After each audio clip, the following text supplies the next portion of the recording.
Doing everyone, this is Alan Upshur, and I decided to do something different. Active duty Air Force, 9 year real estate professional, and I felt like it was a time for change for not just giving the game to people individually or going on Facebook or going on Instagram and putting a nice little motivational quote or motivational post or saying what I did as far as referrals. I wanted to use my wealth of knowledge, the 9 years that I've been in the industry, and then even beyond the 9 years of being in the real estate industry, even prior to just life experiences.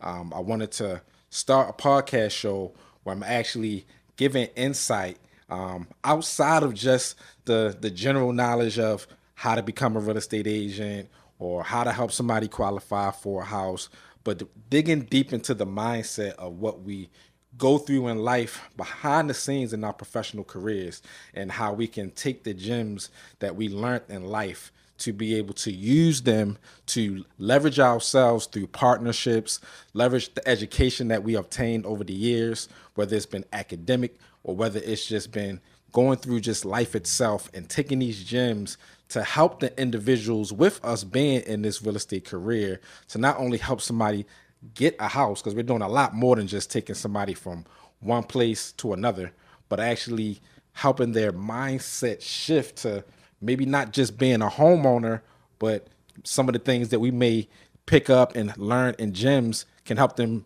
now be an investor as well, or help somebody else now that they're a homeowner be able to take their knowledge and be in a position where now they might become a real estate investor or help somebody change their career path, right? So a lot of times people may not be happy in the career field that they are, and I'll have conversations with them on how they can get into the real estate industry with the different facets of real estate that we have outside of just being a real estate agent. You could be a home inspector, you can be an appraiser. So I really just wanted to get and start this podcast show where I really now pour out my knowledge in video content form so that I can help people outside of just the individual conversations that I have maybe when I get off work at the Air Force or talking to past clients. They may call my phone or questions I might get on Instagram. I felt like for a while it was okay to just be low key. I was in a position where, I went back to school and I've really fought hard relentlessly to get into the Air Force. That was something that I wanted to do for myself and also to give me an opportunity to give me a security clearance from my past criminal background. So I've had that time to really now almost a year into the Air Force to be in a position now where I got the free time again and that hunger again to spread light through my craft. 9 years of being in the real estate industry, I felt like now it's time to really hit the ground running. So I started this podcast called The After Repair Value. And I'm going to really go into the origin for a lot of those that don't know who I am. Born and raised West Baltimore, 36 years old. Give all the glory to God first. So God gets all the glory first. And my parents, Desiree and Alan, they've been great to me throughout my shortcomings, throughout everything in life. They've been there every step of the way. I gotta definitely show love to my sister De'Ara. She was my motivation, one of my motivations to go back and now get my bachelor's of science in law. And this platform is just surreal to be here now from what I've been through. And I guess I'll just start really at the age of 18 is when life for me really came and just was very, very monumental for me. Growing up, I was part of me was in private school, part of me was in public school, and it felt like as I grew older, my love for academics grew, but also my pugnacious mindset as far as getting into fights and challenging authority also grew. And at the age of 18, it kind of like boom hit full circle when I caught a robbery charge that I'll never forget. February 14th, 2007, I was charged with a robbery. and like my life just changed. I got on a bail, $100,000 bail, and at that time, one of the things talking to my father was I was going to try to get my real estate license to show the judge that, hey, I made a mistake, but look, this is what I'm doing now. And I tried to take the real estate license test and I failed. And I never took it again. And I felt like that at that moment. Then I was working at Subway, and I went in front of the judge. I kind of didn't take it serious when my court date came, August 14th. I was had my bags packed. I was ready to go to University of Maryland, the Eastern Shore. I had just got put out of Bowie State University at the time because I was on bail. They wouldn't let me finish the semester out, so I fought. Got enrolled into another college, and I wanted to show the judge, hey, look, I tried to get my real estate license. I failed, but I am going to take it again. I got a job at Subway at the time. I got accepted into another college in an honors dorm at that, and the judge was not trying to hear it. At that moment, I got sentenced to 3 years. Out of those 3 years, I ended up doing 18 months. I graduated. The irony of it is crazy. I graduated from boot camp, Hernan L. Towson boot camp in Jessup, as an Alpha 209 squad leader at the time. And that reduced some of my sentence, and I was able to go to a work release program, finish the work release program, got put on home detention after that, and I didn't give up on the schooling aspect of that. I started getting a job every Tuesdays and told myself that ultimately, if I'm going to be able to do something with my life, I got to go back to school, and because I still had a love for academics, even though at this point now I'm a convicted felon. I know that at that point, the only thing that was really going to save me was education. So I ended up going back to that college later on after I came home from prison, and got an opportunity to go there and told myself, look, I'm not going to rob nobody no more. That was dumb, stupid, not going to be involved in that. But now at this age of 22, I decided to sell drugs, marijuana. And at that time, fast forward, and the irony of it is that somebody tried to rob me. And when that happened, altercation took place, and make a long story short, ended up catching an attempted murder charge. And that right there was like, wow, I went from coming home from prison, doing basic training, doing boot camp, going through all of that, getting back in school, getting good grades. Grades was like 3.8.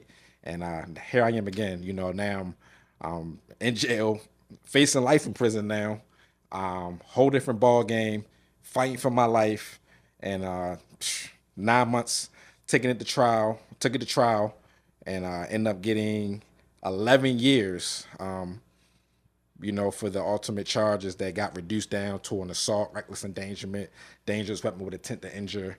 And here I am now, for 11 years over my head. I'm in maximum security prison. The depression, the anxiety, I felt all of that.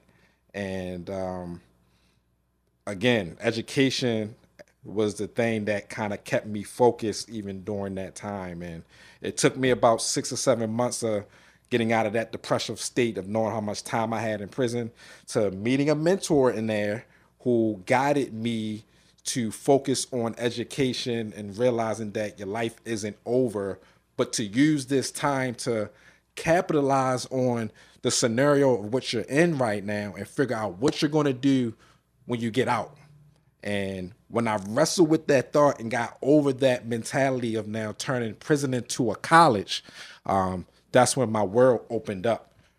Certain books that stood out to me that I loved, like As a Man Thinketh by James Allen, helped change my mindset, or The Spontaneous Fulfillment of Desire, which is my favorite book by Deepak Chopra, helped me to understand that, there are no coincidences. Use the signs that life give you to capitalize on them and bounce and move forward.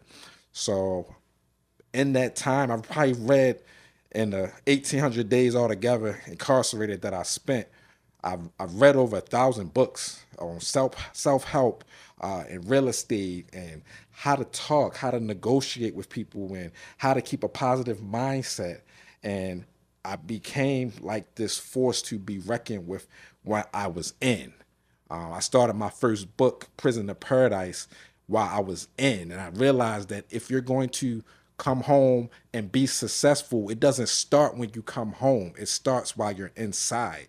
And I realized that your thoughts don't become reality. Your thoughts are reality. So what you think is real the second you think it. And if you think from that mindset, the universe will reward you. And that is when the change first started for me, when I came home from prison for a second time. So fast forwarding, I started a clothing line, a motivational clothing line called Go Sold, Get Out and Stay Out. And from there, when my clothing line got slow, I realized at that point that it's time to go back into trying to get my real estate license. They denied my real estate license. I fought it and ended up getting it overturned. And that was the beginning of my real estate career. We live, man. We live. Yeah, we live. What's up, man? How you? I feel it's the best way to do it. Keep it all unedited. Oh yeah. Yeah, I just got finished just doing my intro. All right. So yeah, guys, this is Cory Hudson. This is my brother.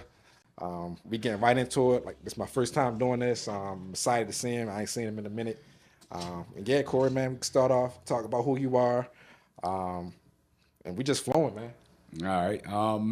I mean, to start off who I am, I'm Cory Hudson, a father of two twins, a licensed realtor here in Maryland, service real estate everywhere. Regardless of what anybody needs, I help fill the gaps and provide value every step of the way. Cool. So Cory, I guess the first question I want to start off and let people know is the relationship of us. Like, how did that start? You know, like what you remember from the first time we started, and just kind of talk about it. Like, how was our origin story, me and you? So when Alan, when Alan and I first met, it was at Caldwell Banker. That was the first brokerage that I was affiliated with as a realtor back in like 2019, 2020. Came on. I had met him through another mentor / brother of mine, Leon, and they pretty much gave me all the resources and things that I would need to help be successful. And ever since we met, we ended up being on I ended up being on their team, Robinson Upshur team. Ended up being on that team for probably about a year or so, and everything that I learned within the team, you know, structure, with being an independent contractor on top of that, just helped put me in a position to where I am today. And ever since, it's always been, you know, just deals happening, us satisfying, you know, and meeting the needs of our clients. Yeah. So Cory, man, this show that I'm doing at the Repair Value, I know we briefly talked about it before I got on it. It was my idea of all the conversations that we have on the phone or text messages that we have on building. I felt like it got to a point where I felt like the world really needed to hear all the gems we be dropping on the phone. Right. Like, we be going. Right. And right. I'd be like, dang, like, I don't even be realizing sometimes we be on the phone 48 minutes, you know what I'm saying? Hour, 20 minutes, just giving each other games, sharpening iron. Facts. And so me starting the show at the Repair Value was pretty much taking the concept of what ARV is, for people that don't know, that the Repair Value is the value of property after it has been repaired and renovated. So I wanted to take that concept of the ARV and apply it to our own personal lives. You know, like when you're finding that fixer-upper, it's like for your own self, the insecurities of yourself, what you need to change about yourself, what your issues are, where you're trying to go. So that's the fixer-upper part, just like when you're doing an ARV, assessing and finding that property that's going to be the best fit. The second part of it is the repairs, the renovations. You know, like you find a fixer-upper, you need to change the carpet, you need to knock out walls, you know, change the kitchen, change appliances. So in our own lives, when we go through these problems, what sacrifices are we making? Who do we need in our life to help us? What resources are we using to help these issues, these fixer-uppers of ourselves? So that's the second part that we'll talk about today in regards to the active repair. And then the final part is when the repairs are done, that finished product of who you are, which is ongoing. What is you it know, worth? it's never gonna, it's always gonna change. Right. But Right. at this particular point, like, yes, what is the worth of where What's you your market are? value? Exactly. Exactly. Because Facts. when you know it, you can be able to help others, and the confidence within yourself, people will feel that. So that's what the show is about. That's the core concepts of it. And I wanted to get it from not just myself, but others, because we never know who's listening. We never know what fixer-upper somebody's going through right now that they can relate to, like being a father, being in real estate, being in the community, and they just might be like, damn, he did it. So if Cory can do it, I can do it. Facts. So Facts. for you first on step one in regards to the at the repair value of yourself, what are your fixer uppers? What were or are your struggles that you went through in real estate or in life that you want to share to help others for your own self? All right. What was that? It's a lot to unpack there. You know what I mean? It's a lot to unpack there. I would say when I first got, started in real estate, for those who don't know, real estate comes at a cost. If you are a licensed agent, have a brokerage, whatever the case may be, and you're not closing any deals, it's pretty much it's an expense at that account. At that point.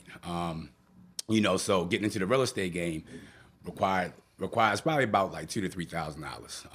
And I remember at the time, I didn't have that.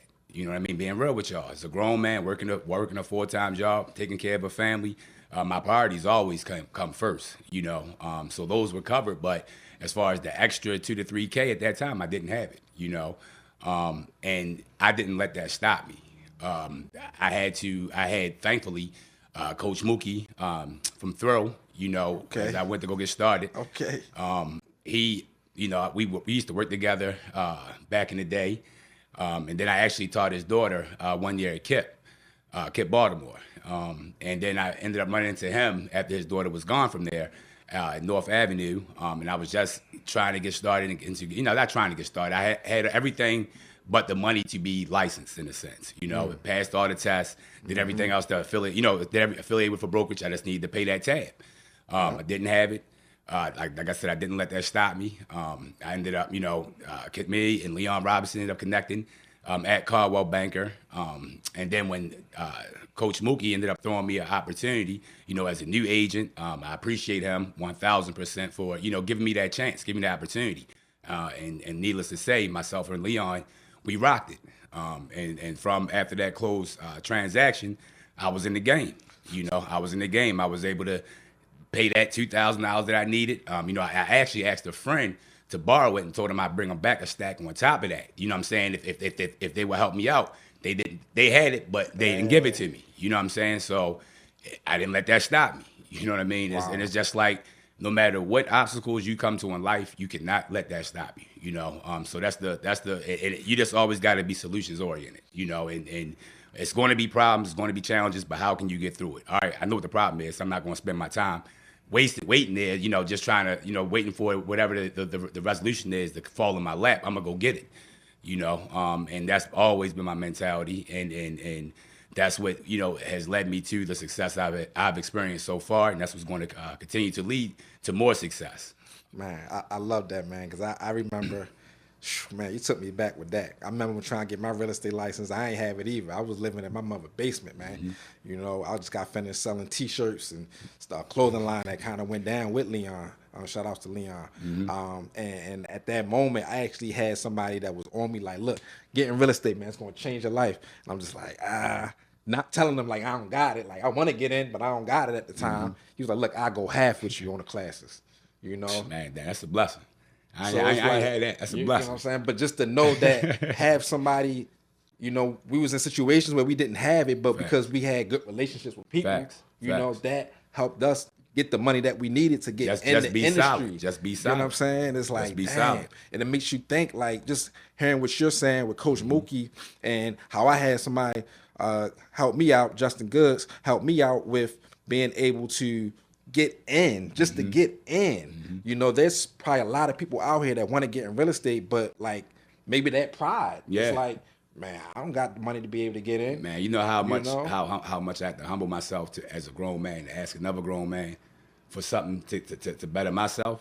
You know what I'm saying? Right. And then to keep it pushing that, they said no. Like, hey, the worst thing somebody can say, the only thing somebody can say is yes or no. Yep. You know what I'm saying? Yes or no. Like, put it out there. You know, a closed mouth don't get fed. And imagine how bad it would have been if you just would have never said nothing. Yeah. You know, because it's the part of it in being a man where you got to be able to humble yourself when times are down to be like, you know what? I don't got it, but, you know, I need some help. Yeah. You know, I think it's a strength behind that, too. So, Facts. wow. Now, let me ask you, in regards to the relationship with Coach Mookie, what was that relationship before for him to be in a position that helped you to get in the real estate industry? I mean, he doesn't even know that he helped me in that manner. You know what I'm saying? Like, I told him after the fact, but at the time, he didn't know that that was the situation, you know, but because I've always prided myself and always been solid, he knew me as a solid individual when we worked together. You know what I'm saying? And I actually ran into him a few weeks ago at the gym working out. And, you know, we had that conversation while walking the treadmill. You know, like, we both started at this level.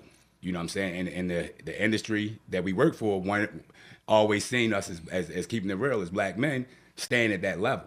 Right. You know what I'm saying? But we both, and on that treadmill, as we discussed it, we both we're in a whole different position now. You know what I'm saying? But if you ask us, we still here. You know what I'm saying? Because it's always like, key. you know, you always just gotta, you know, keep yourself grounded in what's going on. You know, you gotta be a human first. Because you'll miss something. Yeah, you start getting too high up. You know, you start forgetting the details. Like, I was just watching the new episode of Raising Canaan, and at the beginning of it, you know, 50 Cent was talking about like looking back. You know, in hindsight, like forgetting the details, you know, you'll ask yourself, how did you get here? Whether that's good or bad. If it's bad, you're like, dang, like, how did I get here? And it's a matter, a lot of times, you forgot the details. Yeah. You know? So I thought that was never forget the details. Never forget the details, because it's somebody. The details will remind you. Exactly. You'll be reminded if you forget the details. Exactly. For sure. Yeah. So when you got in the industry with those struggles, now that you got in, what are the struggles that you had when you got in now that you look back and be like, man, I'm grateful for those struggles? So your real estate struggles as a first-year realtor, what did you have to face? What I had to face was making a name for myself. It's like being new to anything. You know, it's a lot of times people are afraid to start something new or afraid to start over. You know, and it's strength and testimony behind being able to do that, you know, and take the steps that you need as a grown man or a grown woman to put yourself in a better situation. I would say once I was officially in, my struggles were, you know, making a name for myself. You know, after, you know, Mookie's house had closed, property had closed, you know, my own mom was ready to go with the realtor that sold her the house before I was an agent. She was ready to go with that realtor to sell the house. Dang. So, like, for me and the person that I am, you know, how I'm looking at it, I was really distraught. You know what I'm saying? Like, it really hit me like, Ma, how you going to take you serious? Yeah, how you going to go with somebody else? Yeah. I'm out here putting business cards in your neighbor's hand, walking up and down the block saying this is what I do, and then you gonna put somebody else sign in front of your house? You know what I'm saying? So, like, although it was something that I could have been, you know, emotional about, I had to be educational, you know, to my family. You get what I'm saying? Because I have to show that I provide value just as much, if not more, than whoever that person is. You know, so she took the interview with the other agent, and then, you know, when she was saying we want to put the house on the market, possibly go with this person, I said, okay, what did that person say that I didn't say? You get what I'm saying? Like, did they say something different? My mother thought about it. She said no. You know what I'm saying? Okay, so then what's the problem? And me, the type of person I am, if you give me a chance and I'm messing up, I will find you. You always been like that. I will find you somebody that's going to, you know what I'm saying? Like, you have always. I'm gonna put you. You know what I mean? If I'm not the best person for it, I put the best person for it on it. Yep. You get what I'm saying? Because at the end of the day, I want to save my relationship and everything else and my reputation. You get what I'm saying? Mm-hmm. So, like, you know, just having that moment. Long story short, I ended up, you know, after we had that conversation, I found out, you know, like, you know, another relative was like, yeah, you know, it's not good to mix business with family. You know what I'm saying? They the hardest transactions. They the hardest. But the thing is, we are the only culture that actually does that and think like that. You know what I'm saying? And that's the problem. You know what I'm saying? Like, that's the problem. So, like, you know, we addressed it. I ended up putting my mother's house on the market. She changed the door out. This was during COVID, by me working in the education system at the time. We was on virtual learning, so I was able to do my job while waiting for, Home Depot to come and put the new door on. And I was out there pressure washing my mother crib. You know what I'm saying? All this stuff. It's an extra pressure. Beautifying her house to get it right. Doing things that the other agent wouldn't even been able to do or think about doing.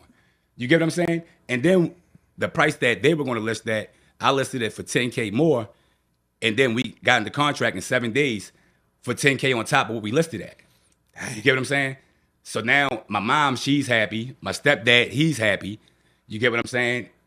And from that point on, it was just building your brand, building your name, building your reputation in the real estate industry. And you do that by each opportunity that anybody has ever given to me, I'm a rocket. You know what I'm saying? Like, and that's how I look at it. And since that day, it's just been a steady progression, and it's always just my motto is simple. Do what's in the best interest of your client. No matter what they look. I've lost money in deals. You get what I'm saying? Yeah. But it's because I had to do, take a shift. Something beats nothing. You feel what I'm saying? Oh yeah. And it's like early on and then at the end of the day, it's just satisfying, meeting the needs of all parties involved. It's a lot of moving parts in a real estate transaction. It doesn't just depend on me if I'm representing the buyer. You get what I'm saying? It's me, and if I'm representing the buyer, my buyer, the listing agent, their seller, the homeowner, title company, lending, appraiser, home inspector. So it's all these different things that have to check out, and all parties got to meet in the middle in order for that situation to close. Because you could do the best job, and then a lender will miss something. Yep. That has happened. Or you and the lender on top of things. Home inspector missed something. Or everything going right with all of that, but the appraisal make the value too low, and now the seller giving you a hard time. Or you get through all of that, and title will miss something, then you're not closing on time. Yep. So it's like Yep. all the way through. Yep. And I love the story with your mom and real estate and how that played out, because I remember, it makes me think about my mom's story when that address that I lived at was so dear to me, because when I was incarcerated, over 1,800 days of my life I was incarcerated, and hundreds of letters that came through the mail was that address that I would see to write my mom, or she'd write me back. And to know when I came home, I remember my mom telling me that she wanted to move down south. And son, you don't got a lot of time. I know you just came home from incarceration. I'm living in her basement, and I had to figure it out. I had to get my license, overturn it. And I was in a position where I was able to sell that address as her real estate agent. That same address, I used to write letters inside of a cage for years. Maximum security prison, in Jessup and Baltimore City in the pen, like all these places, getting that address, coming in to be the person to be at the settlement table with my mom and sell her house to move down south, man. It's surreal, so just hearing you say what you had to go through for, you had to prove yourself, all over again to your mom, and saying with her, she like, you sure you can list my house? And I'm a buyer agent, so I'm straight buyers all day. So this is one of the few houses that now I'm dealing with being a listing agent. Right. And it's like, there was some insecurity there, because I'm so hell bent on being a buyer agent that now I got to list my mom's house, and she's like, to the T, like, son, what about this? What about this? What about this? What about that? And I'm just like, dang, I can't mess this up. And because of the relationship, they're going to be more on top of you than they're going to be more on top of you than they would even the agent that's outside the family, so to speak, if they had somebody else. You get what I'm saying? So it's like, so I'm so grateful for that. Yeah, me too. That's what I was going to say. Shout out to moms, man. Shout out to moms on that. Wow, made us prove ourselves to them. Ain't nothing handed to you, right? If you know what I mean, if you can sell your mom, you can sell anybody. You know what I'm saying? So you know what I mean. Dope. Like it's you got to put in the work though. Yeah. So that goes into our second part in regards to the repairs. What repairs have you made or still are making? We'll start with personal life. What repairs have you made? One of them that I admire you for greatly, that we had started together in regards to your sobriety. If you don't mind just sharing a little bit about that part of the renovation of Cory. What did you have to go through or still go through to be able to help maybe somebody else who's thinking about being in the position to go through sobriety that you can probably share some gems and knowledge on? Hey man, yeah. Well, I mean, I would say for the, just as far as me, well, as a realtor, I've always been a dog. What I mean by dog is somebody that's going to go get it. I've always been. I can attest to that. And whether I was, drinking or not drinking, I've always been a dog and always did what's best for my clients, in the best interest of my clients. As far as personal, I just feel like I got to a point to where, in order for me to get to the next step of what God wanted to get me to, I had to let that go. And it wasn't something that happened overnight. It was something that was on my mind for like years, as I'm going through thinking about it, because it was just increasing. It wasn't, a job loss or, anything like that. But alcohol cost me a lot of things, and then personally, I just realized on a personal level that it made me selfish, when under the influence. It got to a point to where I just felt like, alcohol and the environments, it no longer served my purpose and what I was trying to do and where I was trying to go in my life. So I was willing to do whatever it took for me to break that cycle, because I feel like it was a cycle, it was a lot of work. It was a lot of praying. I was praying every morning with the pastor from Faith Center Baltimore, Ryan Green Ellis, shout out to him. I was praying with him at 5 o'clock every morning, 7 days a week.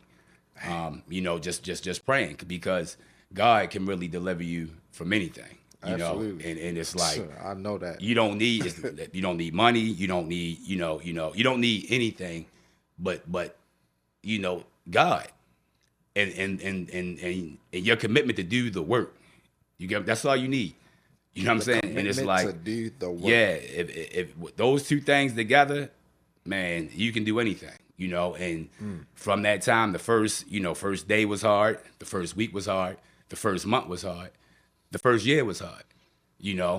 After I got through just those type of like milestones, I guess, so to speak, now it's just on repeat. And in 3 years, in November of 2025, it'll be 3 years. And I still love everybody, you know what I'm saying? Like, willing to help anybody, but it's just, I am now intentional of the things I do, what I give my energy to, where I spend my time. Gotta be and it's just, and I just realized what are and can possibly be distractions for what I'm trying to do in my life. And I just, once you realize and analyze and understand something as a distraction, you know where to place it. You ain't got to put it nowhere else. It's either it's a distraction or it's not. You know what I'm saying? And if it's a distraction, get rid of it. You know what I mean? Yeah.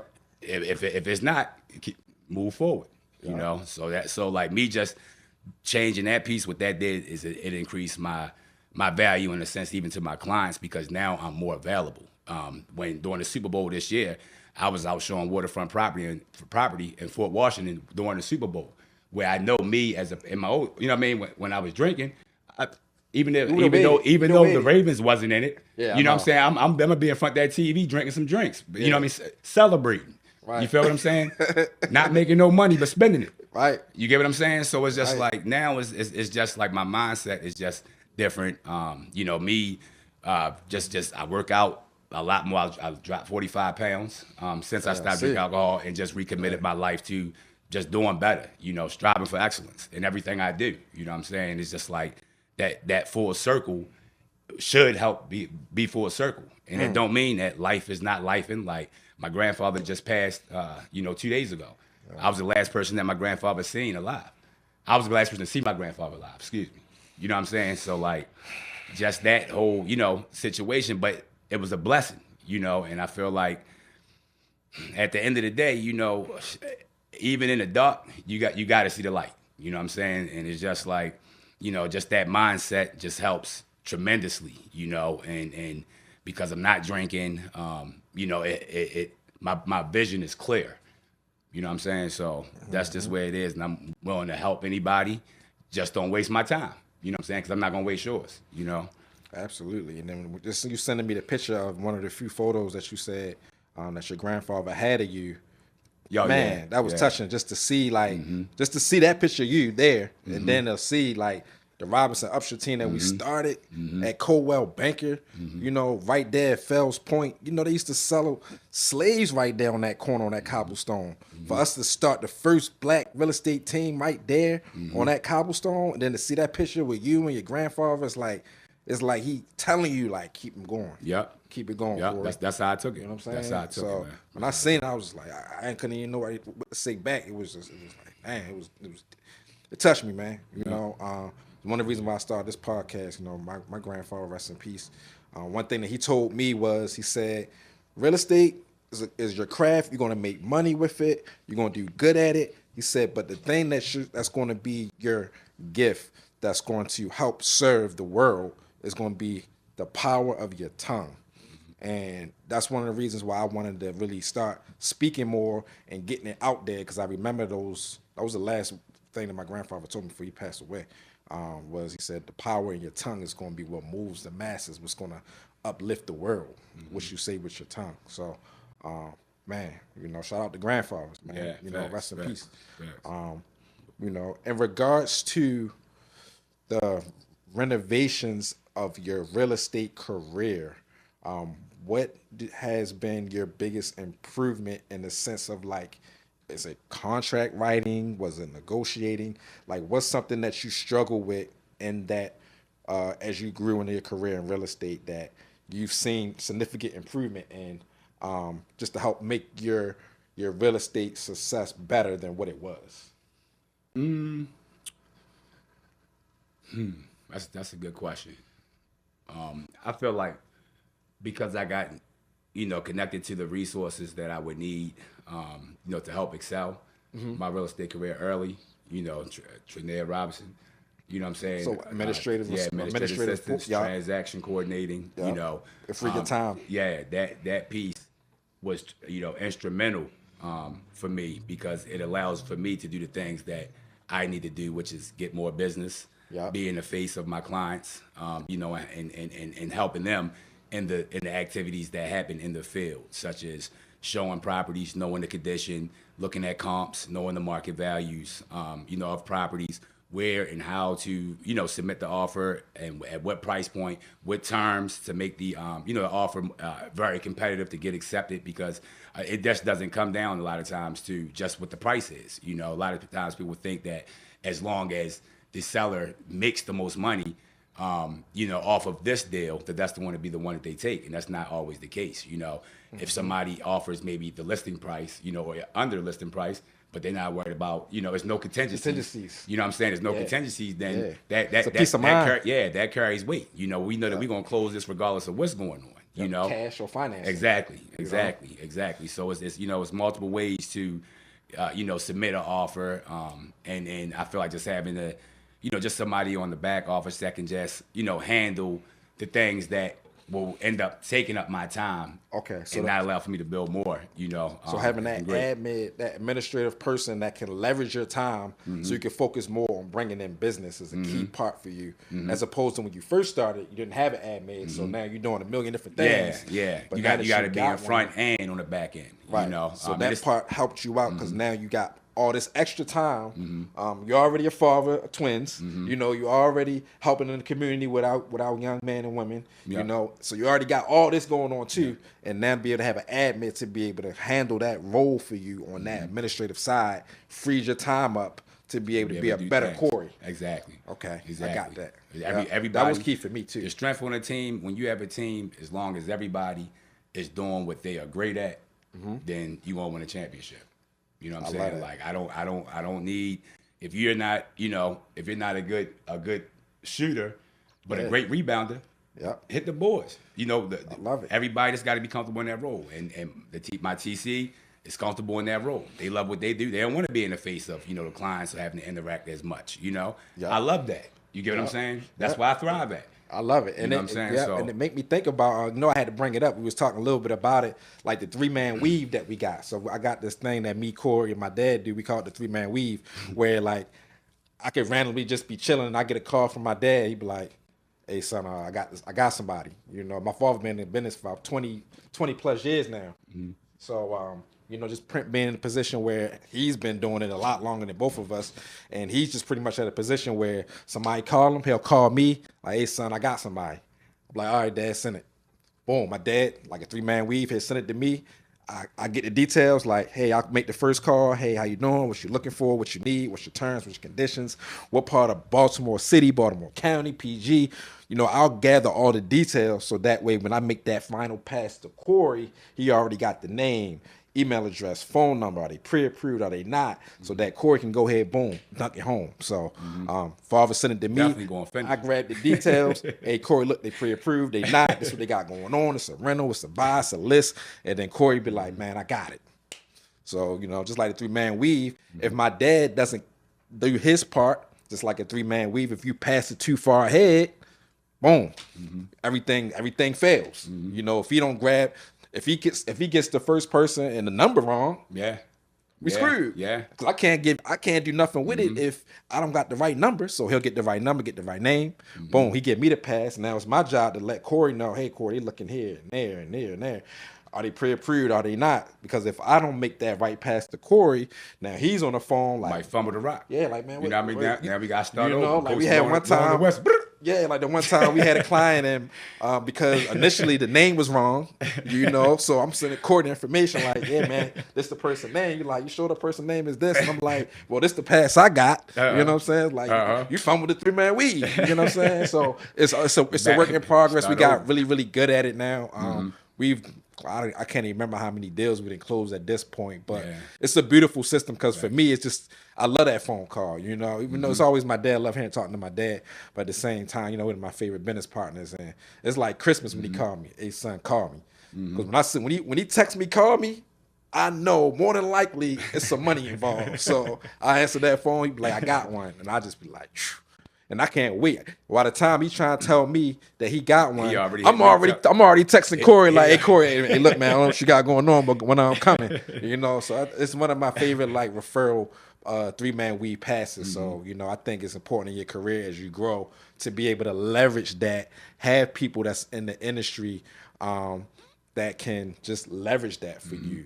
Just like you got the administrative report, having a referral partner that can actually send you business, because it's rare. You don't get that. And that was something when I got in the industry that I wanted to key in on. I wanted to be that guy in the industry where I could actually send other people business. I wanted to be like the Chris Paul, the Jason Kidd in the real estate industry, because at first I felt like I was AI, rookie of the year, shooting a bunch of shots, putting a bunch of offers in, but now I'm at a point in my career where it's like I feel good to be the Chris Paul in the industry where I can be like, hey, Cory, look, man, I got one. Or we got one in Georgia where I just told Cory, I said, look, man, we're going to go through, your broker going to send a referral agent through, and then when it closes, which it closes March 24th, that, everybody eat, man. We all going to eat.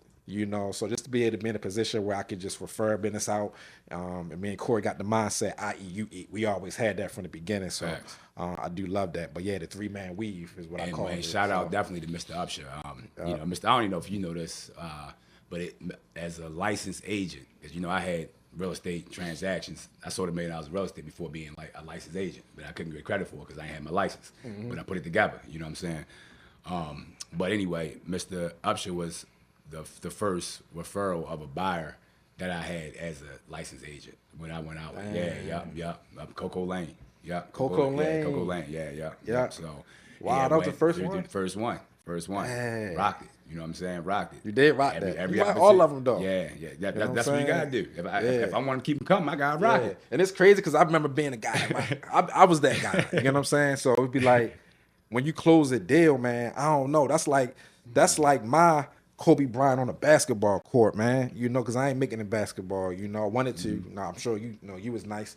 Heard you was nice on the court too. But that's my moment. That's my Tom Brady 2 minutes left. To get that ball in the end zone. It's when I get that call and then I refer it to you, and then you be like, man, it closed. Like that's my moment in time. That's my fire. That's my drive, man. So same for my father. So it's like I love those moments.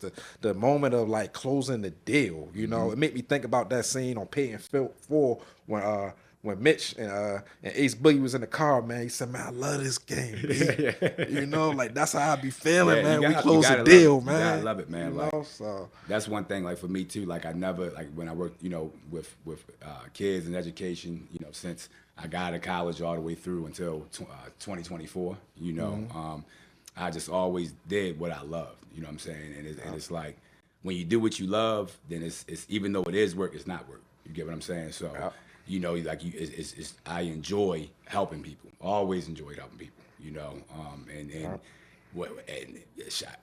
I don't know what's a bigger way to help a person than to, you know, help someone who I got a client right now that is over 60 and buying a house for the first time. Never bought a house in their life. Wow. You know, had, you know, some, you know, just had a fear of doing it. You know, so me being able to get them, you know, under contract into that first home over at 60 plus, I feel good about that. Because now I am helping your that family have home ownership and be able to create and leave generational wealth. You get what I'm saying? So, and that's what our community needs. So it's like, no matter what anybody needs, I make sure I cover all bases. You know, do you need lending? Do you need, credit assistance? You get what I'm saying? What do you need a plan? You know, a lot of realtors, the value that I provide, we're talking about the ARV, the value that I provide is I get in front of my clients and I want to know you. You know, outside of just this transaction. You know, it's not just a paycheck for me. I want to know you so I can know how to help you in all ways that I can help you. You get what I'm saying? And my clients always appreciate that. It's a real connection. It's not just based off of a transaction. You get what I'm saying? Always not like that. And that's what makes them come back. It makes them come back, and it also makes them, you know, refer your name to other people. So now, you know, your brand, your reputation, your value, you know, is now being shared. Your value. You know, and then for me, it's giving that back to another agent that is in my position. You get what I'm saying? Starting out, might need a shot. You know, hungry for opportunities. But when they come, you gotta run them down. When opportunities come, you gotta run them down. That's your favorite quote. You always run them down. Run it down. And, you know, you already discussed like the third part of it, that value part, that finished product, that ongoing product of where Cory is now. Sounds like that new realtor that comes in the business. Being able to, when your opportunity comes, to be able to run it down. You know, that's what helps you get started. That's how you got your name. But you know, you pretty much already answered the question in regards to like the Cory now that has overcome these issues, that has made the sacrifices and put the time in. You know, how are you serving the community now as opposed to then?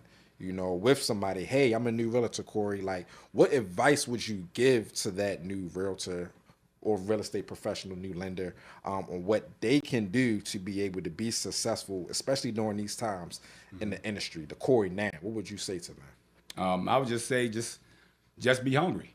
You know, be hungry, and not just hungry to make money. Be hungry for the process, and fall in love with the process. You know, taking advantage of all the opportunities. There's so many agents, even, you know, new or seasoned, that don't take advantage of it. Like something as small as like an open house. You know, any open houses that my brokerage is having, I'm hosting or co-hosting.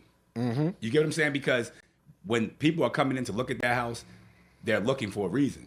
Either if they come without an agent, no representation, whatever case may be, that's your chance at gaining a new client. That's the opportunity. It's an opportunity. You know, I've maximized those opportunities. If I'm in an open house, everybody that walks through the door is getting my card in their hand. I'm gonna spark up a conversation with you. You know, I'm talking to everybody, and a lot of times that's not. Newer agents can be, you know, scared, or that's not their personality. They'll try to stay in one lane. They'll try to, not try to go out their comfort zone. But you got to get out your comfort zone. You know, and especially if you new. Go on showings. Go whoever the best agent is in the office, so to speak. When are you showing properties?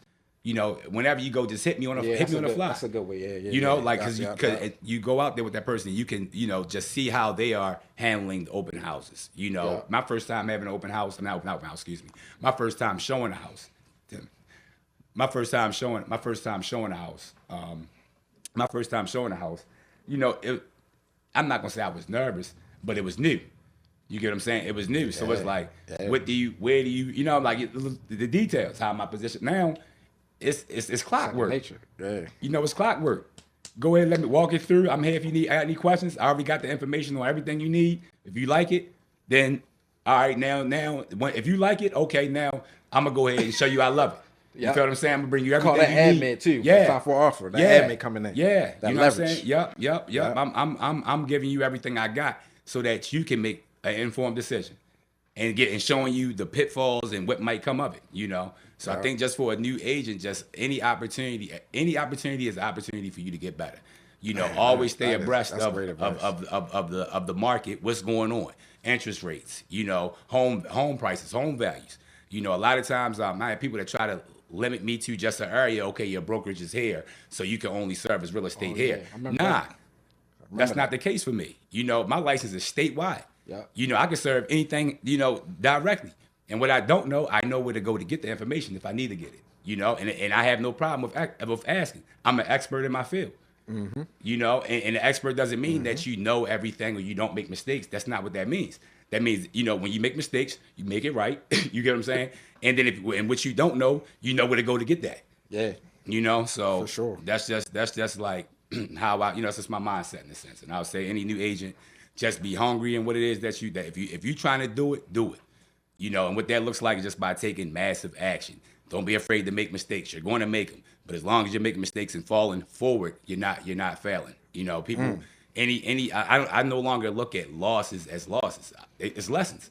You know what I'm saying? It's lessons. It's all in the mindset. Okay, if this happened, what could I have done? I'm always looking at me first. I'm not looking at anything else. What could I have done differently? Whatever the answer is, whether it's this or nothing at all. Okay, now what could someone else have done differently? You know, because you know, because I'm giving 100% in everything that I'm doing, I can't align with somebody that's giving 75, 60, 80, 85. You get what I'm saying? I'm bringing 100. I'm not accepting nothing else from someone else that's aligned. So if you're a referral partner of mine, whether it be a contractor, an inspector, a lender, you got to have the same approach and mindset that I got. You know what I'm saying? If I can't call you and say, hey, on a weekend, some lenders only Monday through Friday, certain times, whatever the case may be. It's that doesn't work for me because real estate don't just get sold Monday through Friday. It's every day. It's sold every single day. You want to have somebody in your back pocket to be able to call and contact. In a case, I have a client in Portland, Oregon right now. You know, only came to Baltimore to visit the properties that they own. You know, so I got to facilitate showings. If it's a property that they're trying to renovate and stuff like that, I'm doing the project managing for them. All this comes at a cost. You get what I'm saying? But it's like I am providing value.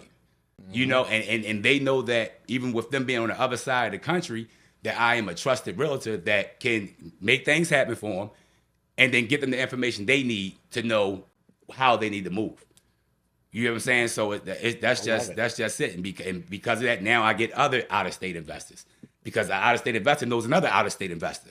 All day. You get what I'm saying? So going like, back telling him, hey man, how was that trip to Baltimore, man? Yeah. Oh, by the way, yeah, exactly. You know, so that's how that goes. Exactly. And here's his number. You get what I'm saying? And I always providing value. And I'm not the person where I'm only going to show you 3 houses or I'm only going to show you 5. Like, no, I want you to get right, but I'm gonna shorten that time of how much we got to do. I'm gonna learn you. You want to learn me based on your criteria. Yeah, I'm gonna learn you. You know, so then now, so like, okay, we might start off kind of wide, but then once I start saying, you might not even know how to, as a client, you might not even know how to communicate what it is that you're looking for. But once I start seeing the things that we're saying, the things you're into, the price range that we're looking, okay, now it's on me to bring you what you're looking for. You get what I'm saying? And it always happens. You know, the home that's for you is going to be for you, whether you are a buyer looking for a personal property or an investor looking for, you know, an investment property. Like, the one that's for you is always going to be for you. Yeah. So we down here to our last almost 5 minutes. I did want to touch on, like, I love stats. I'm a stat junkie. So this came from Inman, you know, a popular publication with real estate, that 71% in 2024 of realtors did not sell a house last year. What's your thoughts on that? How do you feel about that? Knowing that it seems like every time you're on Instagram or Facebook or social media, you see all these realtors like, hey, you could buy this, you could buy that. And I get the marketing aspect of it. But where do you think, with that number being so high, where do you think the disconnect is with that? A lot of people are pump faking. You know, first of all, Instagram, like I don't even, you know, like post all of the activity that I had because I'm doing too much. You get what I'm saying? Like I can go and post stuff from last week, from last month, from last year that people never seen before. Yeah. You get what I'm saying? I got it. Yeah. You know, and I need to get better at, you know, just posting the content because it's good for business and brand building and all those things. I get it. But at the same time, I'm really making things happen. So you think it's more of a case where people putting too much into the marketing I think for me it's too much photography, too much content over action. People are worried about looking like agents instead of being an agent. That's you get what I'm saying? So like that's a big percentage of the number. The other percentage is people just aren't hungry. You know, it's like if you are a good agent, I don't care what market you are in, you can sell. Yeah. You get what I'm saying? Because just because the market is down doesn't mean that people aren't trying to sell their house. Where can we sell at? Does this work for you? Because there's so many opportunities, like you said earlier. It's so many. Exactly. We focus on the positive parts, exactly, as opposed to the negative parts. Exactly. People are always going to need real estate services. So how do you provide? What kind of value do you provide? If you're providing real value, you know you're going to close deals. If you got, you know, a lot of agents probably are dual agents. I was a dual agent. A dual agent is, for those who don't know, is like a part-time agent when you have a full-time job and also an agent as well. There's no such thing in my eyes as a part-time agent, because even when I was working a full-time job on top of running a full-time business, blowing your phone up, yeah, boy. you know, like it's all in how you have to manage, you know, the things that you're doing, because just like I worked, a lot of my clients worked. So, but during those hours of availability, it was times when I couldn't, you know, after work, when everybody want to go home, chill, hit the bar, happy hour, I'm out showing properties. You know, until 10, 11 o'clock at night. Putting deals together 1 o'clock in the morning. You know what I'm saying? Barely eating, you know, definitely not sleeping. And then right back up, you know, the very next day. You know, shower up the next day and out the door to go do the same thing again. And then do it again. You get what I'm saying? But it's like through that has put, by me just doing that for the 4 or 5 years that I've done it, has put me in a position to be fully self-employed now. You know, and I feel like it's joy and beauty in being able to create and design, you know, like your own like life, so to speak. I love that. So what I get to do is I get to wake up and choose what I want to do. You know what I'm saying? And it's not easy. Yeah, it's not easy. Some days are a lot. Some days, dang, I might gotta go back to work. I know. You feel what I'm saying? Like, I might gotta go back to work. But as an entrepreneur, you always keep God first. You know, and not just as an entrepreneur, but as long as you keep God first, you know, like no matter what you're going through, you know what I'm saying? Like it's always going to be a solution, even though it doesn't come the way that you may expect it to come. And it comes in the hours and at the times when you least expect it. Blessings. But the best way to get a blessing is by being a blessing. You know what I'm saying? So, you know, I just feel like just a lot of times, just like most agents aren't really agents. They see HGTV, they see, you know, all these shows that highlight, you know, because it's a good looking industry if you're just in it for the looks, but you got to roll your sleeves up and put in the work. Yeah, because a lot of them, and you gotta know a lot of them on those shows didn't really sell a lot of houses like that either. It just made it look good for the camera. You know, last thing, real quick, I got one more stat. Roughly about 8% of realtors, based off the National Association of Realtors, are African Americans. What can we do to increase that number, you feel as though, to get that number more higher for us to have more bigger presence in the real estate industry? I mean, basically diversify the real estate industry. Yeah. As far as agents, I would just say, as far as it really just